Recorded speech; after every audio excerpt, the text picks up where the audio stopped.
ದೃಷ್ಟಿ ಬೊಟ್ಟು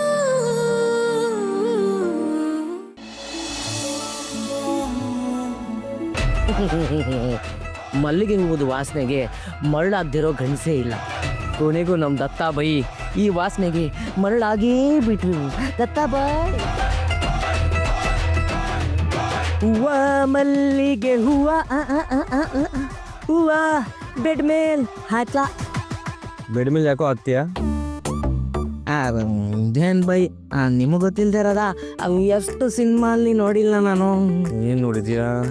ಅದೇ ಬೆಳಿಗ್ಗೆ ಚುಬು ಚುಬಿಸಿದಾದ್ಮೇಲೆ ಸಂಜೆ ಮಲ್ಲಿಗೆ ಹೂವ ಸೀನು ಸಿನಿಮಾಲ್ ನೋಡಿದ್ದನ್ನು ಹೇಳೋದ್ನಪ್ಪ. ಮೊದ್ಲು ಆ ಯೋಚನೆ ತಲೆಯಿಂದ ಆಚೆ ಹಾಕು. ಕುಡಿಲಿ. ಓ ಕೈಗೆ ಸುತ್ಕೊತೀರಾ ರಸಿಕನ ರಾಜ ನೀವು. ಜಾಸ್ತಿ ಮಾತಾಡಿದ್ರೆ ಗೌರವ ಕಮ್ಮಿ ಆಗತ್ತೆ, ಕಮ್ಮಿ ಮಾತಾಡಿದ್ರೆ ಗೌರವ ಹೆಚ್ಚಾಗತ್ತೆ. ಇದು ನನ್ಗಲ್ಲ, ನಿನ್ ತಂಗಿಯವಂಗೆ ಆಸೆ ಪಟ್ಲು, ಅದಕ್ಕೆ ತರಿಸ್ದೆ. ಓ ಹಾಗೆ ಅವಳು ಕೇಳಿದ ತಕ್ಷಣ ನೀವು ಹೂವ ತರಿಸಿದೀರಾ ಅಂತ ಅವಳು ಗೊತ್ತಾದ್ರೆ ಅವಳು ನಡ್ಕೊಂಡು ಬರಲ್ಲ, ಹಾರ್ಕೊಂಡು ಬರ್ತಾಳೆ. ಅಕ್ಕ ಬರ್ತಿದ್ದಾಳೆ ಅಂತ ಕೆಲ್ಸದಲ್ಲಿ ಸಿಕ್ಕಾಪಟ್ಟೆ ಬ್ಯುಸಿ ಆಗಿದ್ದಾಳೆ. ನೀವು ಹೂವ ತರಿಸಿದೀರಾ ಅಂತ ನಾನು ಸರುಕ್ಕಂತ ಹೋಗಿ ರಪ್ಪಕ್ಕಂತ ಹೇಳ್ತೀನಿ. ಆಗ ಹೇಗೆ ಓಡು ಬರ್ತಾಳೆ ನೋಡ್ತಾ ಇರಿ. ತಂಗಿತ್ತು ನಾನು ನಿನ್ ತಂಗಿಯವನ್ ಕರೆಯಕ್ಕೆ ಹೇಳಿದ್ನ? ಅಲ್ಲ, ಹೂವ ತಂದ್ಮೇಲೆ ಮುಡ್ಸೋದಕ್ಕೆ ದೃಷ್ಟಿ ಬರ್ಲೇಬೇಕಲ್ವಾ? ನಾನೇ ಇದನ್ನ ಅವಳು ಕೊಡ್ಬೇಕಂತೇನಿಲ್ಲ, ಅಥವಾ ನಾನೇ ಇದನ್ನ ತಂದಿರೋದು ಅಂತ ಅವಳು ಗೊತ್ತಾಗ್ಬೇಕಂತೂ ಏನಿಲ್ಲ. ಹೋಗ್ಬಿಟ್ಟು ನಿನ್ ತಂಗಿಯವಂಗ ರೂಮಿಗೆ ಬರಕ್ ಹೇಳು, ಅವಳಿಗೆ ಎಲ್ಲ ಅರ್ಥ ಆಗತ್ತೆ. ಮತ್ ಏನಾಯ್ತೋ ನಿನ್ಗೆ? ಅಲ್ಲ ಬೈ, ದಾನ ಧರ್ಮ ಮಾಡಿದ್ದನ್ನ ಬೇರೆಯವ್ರಿಗೆ ಹೇಳಬಾರ್ದು ಅಂತ ದೊಡ್ಡವ್ರು ಹೇಳಿದ್ದಾರೆ. ಆದ್ರೆ ಪ್ರೀತಿ ಮಾಡಿದ್ದನ್ನ ತೋರ್ಸ್ಕೋಬಾರ್ದು ಅಂತ ಯಾವ ಪ್ರೇಮಿನೂ ಹೇಳಿಲ್ಲ.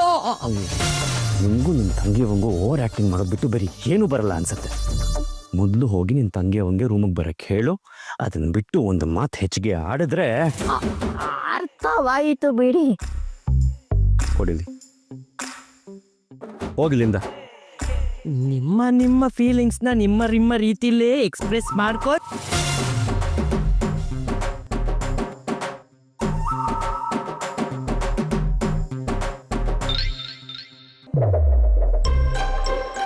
ಇದನ್ನ ಎಲ್ಲಿಡೋದು?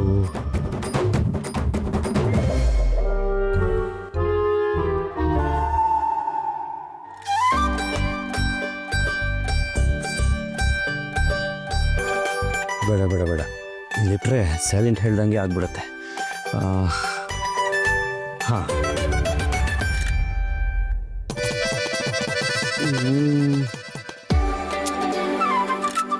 ಇಲ್ಲಿಟ್ರೆ ಅವಳು ಕಾಣಲ್ಲ. ಬೇಡ, ಅದು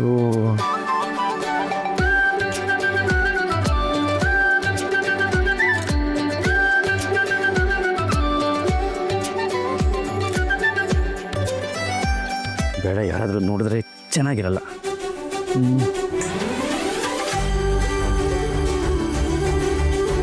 ಹಾ, ಇದೇ ಬೆಸ್ಟ್ ಜಾಗ ಇಡಕ್ಕೆ. ನಾನು ಬಿಟ್ರೆ ದೃಷ್ಟಿ ಒಬ್ಳೇ ಬರೋದು.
ನೋಡು ನೇತ್ರ, ಕೆಲ್ಸದವನ ಜೊತೆ ಆಡ್ತಿರೋ ಪ್ರೀತಿ ಆಟ ಇಲ್ಲಿಗೆ ನಿಲ್ಲಿಸ್ಬೇಕು. ದಿ ಬಾಯಿಗೆ ಬಂದ ಹಾಗೆಲ್ಲ ಮಾತಾಡ್ಬೇಡ. ನಿಲ್ಸೋದಿಕ್ಕೆಲ್ಲ ಸಂಬಂಧ ಬೆಳೆಸ್ತಿ ಸ್ಟೇಟಸ್ಸು ಅಂತಸ್ತು ಬರೋದಕ್ಕಿಂತ ಮುಂಚೆ ನಾವು ಗತಿಗೆಟ್ಟವ್ರು ಹಾಗೆ ಇದ್ವಲ್ಲ.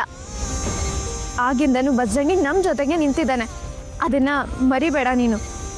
ನಾನು ಮದ್ವೆ ಆಗೋದಾದ್ರೆ ಅದು ಬಜ್ರಂಗಿನೇ. ಬೇರೆ ಯಾರನ್ನಾದ್ರೂ ಆಯ್ಕೆ ಮಾಡ್ಕೊಂಡಿದ್ರು ನನಗೇನು ಅನ್ನಿಸ್ತಾ ಇರ್ಲಿಲ್ಲ. ನೀನು ಆರಿಸ್ಕೊಂಡಿರೋದು ತತ್ತು ಸಾಕಿರೋ ನಾಯಿನ. ಅದು ನನಗೆ ಕಷ್ಟ ಆಗ್ತಿರೋದು. ದೇ ಶಟ್ ಅಪ್. ಏಯ್, ಅವನ್ ದತ್ತು ನೆರಳು ಕಣೆ. ಅವನ್ಗೆ ಅವನದಾದ ಐಡೆಂಟಿಟಿ ಎಲ್ಲ ಇದೆ. ಆಸ್ತಿ ಇದೆಯಾ, ಅಂತಸ್ತು ಇದೆಯಾ, ಕುಟುಂಬ ಇದೆಯಾ, ಏನಿದೆ?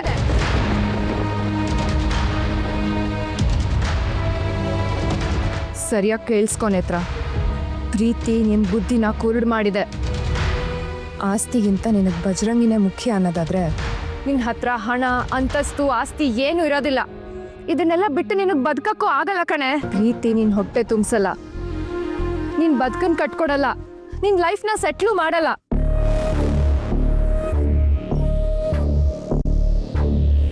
ಪ್ರೀತಿಯನ್ನು ಹುಚ್ಚು ಬಿಡತ್ತಲ್ಲ, ಆಗ ನೀನ್ ಯಾರಿಗೂ ಬೇಡ್ದವಳಾಗಿರ್ತೀಯ. ಏ ಇಡಿಯಟ್, ನೀನ್ ಮದ್ವೆ ಆಗ್ತೀನಿ ಅಂತ ಹೇಳಿದ್ರೆ ತತ್ತು ನಿನಗ್ ಎಂತೆಂತ ಸಂಬಂಧಗಳು ತರ್ತಾನೆ ಗೊತ್ತೇನೆ. ನಿನ್ಗೆ ಪ್ರೀತಿ ಅಂದ್ರೆ ಏನು ಅಂತ ಗೊತ್ತಿಲ್ಲ, ಅದಕ್ಕೆ ನೀನ್ ಹಿಂಗ್ ಮಾತಾಡ್ತಿದ್ಯಾ. ಪ್ರೀತಿಲಿ ಸೋತಿದ್ದಕ್ಕೆ ತಾನೆ ಇವತ್ತು ಈ ಸ್ಥಿತಿಗೆ ಬಂದಿರೋದು. ನಾವು ಗೆಲ್ತೀವಿ ಅಂದ್ಮೇಲೆ ಯಾವ ಲೆವೆಲಿಗೆ ಹೋಗ್ಬೋದು ಯೋಚನೆ ಮಾಡು. ಎಲ್ಲಿಗೂ ಹೋಗಲ್ಲ, ಎಲ್ಲ ಇಲ್ಲೇ ಮಣ್ಣಾಗ್ತೀರಾ ಅಷ್ಟೇ.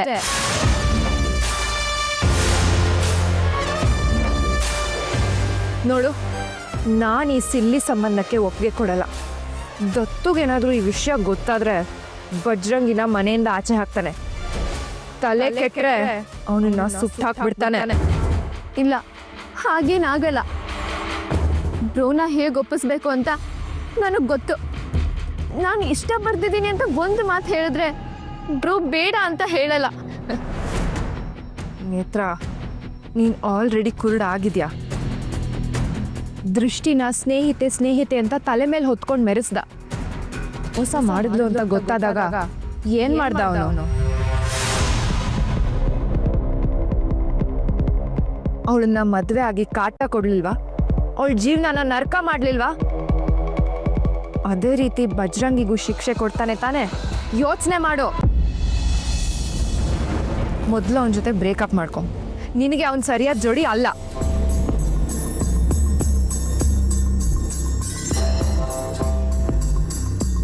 ಆಗಲ್ಲದೆ ನೋಡು, ನಾನು ಯಾಕೆ ಹೇಳ್ತಾ ಇದ್ದೀನಿ ಅಂತ ಅರ್ಥ ಮಾಡ್ಕೊ. ನಿನ್ನ ಜೀವನ ಮುಳುಗೋ ದೋಣಿ ಆಗಬಾರ್ದು. ಆ ಬಜರಂಗಿ ದತ್ತುಗೆ ನಿಯತ್ತಿನ ನಾಯಿ. ಜೀವನದಲ್ಲಿ ಏನೇ ಆದರೂ ಅವನು ದತ್ತು ಪರವಾಗಿ ನಿಂತ್ಕೋತಾನೆ ಹೊರತು ನಿನ್ನ ಪರವಾಗಿ ನಿಂತ್ಕೊಳ್ಳಲ್ಲ. ನೇತ್ರ, ನಾವು ದತ್ತುನ ಇಂಚಿಂಚು ನರಳಿಸಿ ಅವನ ವಿರುದ್ಧ ಸೇಡ್ ತೀರ್ಸ್ಕೋಬೇಕು ಅಂತಿರೋರು. ನಮಗೂ ಅವನಿಗೂ ಹೇಗೆ ಸರಿ ಹೋಗುತ್ತೆ ಹೇಳು? ನಾಳೆ ಆ ಬಜ್ರಂಗಿಗೆ ನಾವು ಈ ರೀತಿ ದತ್ತುಗೆ ಮೋಸ ಮಾಡ್ತಿದೀವಿ ಅನ್ನೋ ಸತ್ಯ ಗೊತ್ತಾದ್ರೆ ನಮ್ಮನ್ನ ಎದುರು ಹಾಕೊಳ್ಳೋ ಮೊದಲನೇ ಶತ್ರುನೇ ಆ ಬಜ್ರಂಗಿ.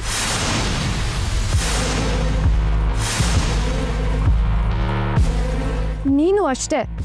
ದತ್ತುಗೆ ಮೋಸ ಮಾಡ್ತಿದ್ದೀಯ ಅಂತ ಬಜ್ರಂಗಿಗೆ ಗೊತ್ತಾಗ್ತಿದ್ದಂಗೆ ಅವನು ನಿನ್ನ ಬಿಟ್ಬಿಡ್ತಾನೆ. ಮಿತ್ರ, ಯಾಕೆ ನಿನ್ನ ಜೀವನನ ಅರ್ಥದಲ್ಲೇ ಹಾಳು ಮಾಡ್ಕೊತೀಯ? ಈ ಅಕ್ಕ ನಿನಗೇನೇ ಹೇಳಿದ್ರು ನೀನು ಒಳ್ಳೇದಕ್ಕೆ ಅಲ್ವಾ? ಅರ್ಥ ಮಾಡ್ಕೊ ನೇತ್ರ. ಇಲ್ಲ, ನಾನು ಒಳ್ಳೆಯವಳಾಗ್ತೀನಿ, ಬಜ್ರಂಗಿ ಪರಾನೇ ನಿಂತ್ಕೋತೀನಿ ಅಂತೇನಾದ್ರೂ ನೀನು ಹೇಳಿದ್ರೆ ನೀನು ಈ ಅಕ್ಕನ ಎದುರು ಹಾಕೋಬೇಕಾಗತ್ತೆ.